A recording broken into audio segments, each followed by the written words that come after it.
শুধুমাত্র আওয়ামী পরিবারের সন্তান না হওয়ায় রূপপুর পারমাণবিক বিদ্যুৎ কেন্দ্রে চাকরি হয়নি ৪৪ জনের, যাদের মধ্যে রয়েছেন ইঞ্জিনিয়ার ও টেকনিশিয়ান। রূপপুর পারমাণবিক বিদ্যুৎ কেন্দ্র বৈষম্যের শিকার চাকরি প্রার্থী পরিষদ জানায়, পরীক্ষায় উত্তীর্ণ হলেও গোয়েন্দা প্রতিবেদনের ভিত্তিতে চাকরি হয়নি এই ৪৪ জনের।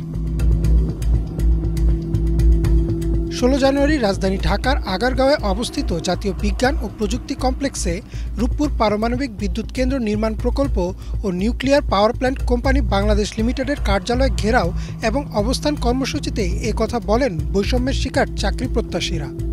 পাশাপাশি nuclear power plant company Bangladesh লিমিটেডের চেয়ারম্যান ও ব্যবস্থাপনা পরিচালক, রূপপুর পারমাণবিক বিদ্যুৎ কেন্দ্র নির্মাণ প্রকল্পের পরিচালক এবং বিজ্ঞান ও প্রযুক্তি মন্ত্রণালয়ের উপদেষ্টাকেও স্মারকলিপি দেওয়ার কথা জানান তারা।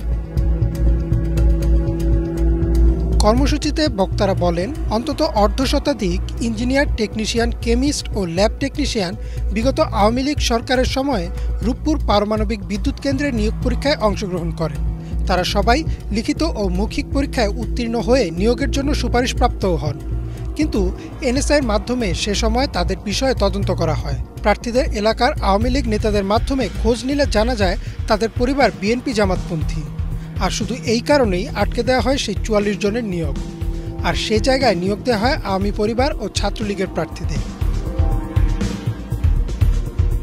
বক্তারা আরও জানান, ৫ আগস্ট স্বৈরাচার আওয়ামী লীগ সরকারের পতনের পর থেকে তাদের প্রত্যেকে বিষয়টি অবগত করে রূপপুর পারমাণবিক বিদ্যুৎ কেন্দ্র নির্মাণ প্রকল্প, nuclear power plant company Bangladesh limited এবং বিজ্ঞান ও প্রযুক্তি মন্ত্রণালয়ে আবেদন দিয়ে এসেছেন, কিন্তু বারবার সরকারের দৃষ্টি আকর্ষণের চেষ্টা করা হলেও কোনো ব্যবস্থা নেওয়া হয়নি। শিগগিরই যদি তাদের নিয়োগের বিষয়ে সিদ্ধান্ত না আসে, তাহলে আরও কঠোর কর্মসূচি দেওয়ার হুঁশিয়ারি দেন তারা। উল্লেখ্য, রূপপুর পারমাণবিক বিদ্যুৎ কেন্দ্র বাংলাদেশের প্রথম পারমাণবিক বিদ্যুৎ প্রকল্প, যা পাবনা জেলার ঈশ্বরদী উপজেলায় পদ্মা নদীর তীরে অবস্থিত। প্রকল্পটি ২টি রিয়েক্টর নিয়ে গঠিত, যার প্রত্যেকটির উৎপাদন ক্ষমতা ১২০০ মেগাওয়াট, যা মোট ২৪০০ মেগাওয়াট বিদ্যুৎ উৎপন্ন করবে। রাশিয়ার রাষ্ট্রায়ত্ত পারমাণবিক সংস্থা রসাটম এই প্রকল্পের নির্মাণ ও প্রযুক্তি সরবরাহ করেছে। প্রকল্পের মোট ব্যয় প্রায় ১২.৬৫ বিলিয়ন মার্কিন ডলার, যার একটি বড় অংশ রাশিয়ার ঋণের মাধ্যমে অর্থায়ন করা হয়েছে।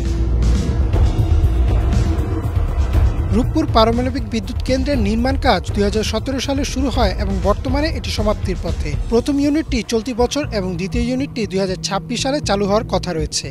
এই কেন্দ্রটি দেশের মোট বিদ্যুৎ উৎপাদনের প্রায় ১০% সরবরাহ করবে বলে আশা করছেন বিশেষজ্ঞরা, যা বাংলাদেশের ক্রমবর্ধমান বিদ্যুৎ চাহিদা পূরণে গুরুত্বপূর্ণ ভূমিকা পালন করবে।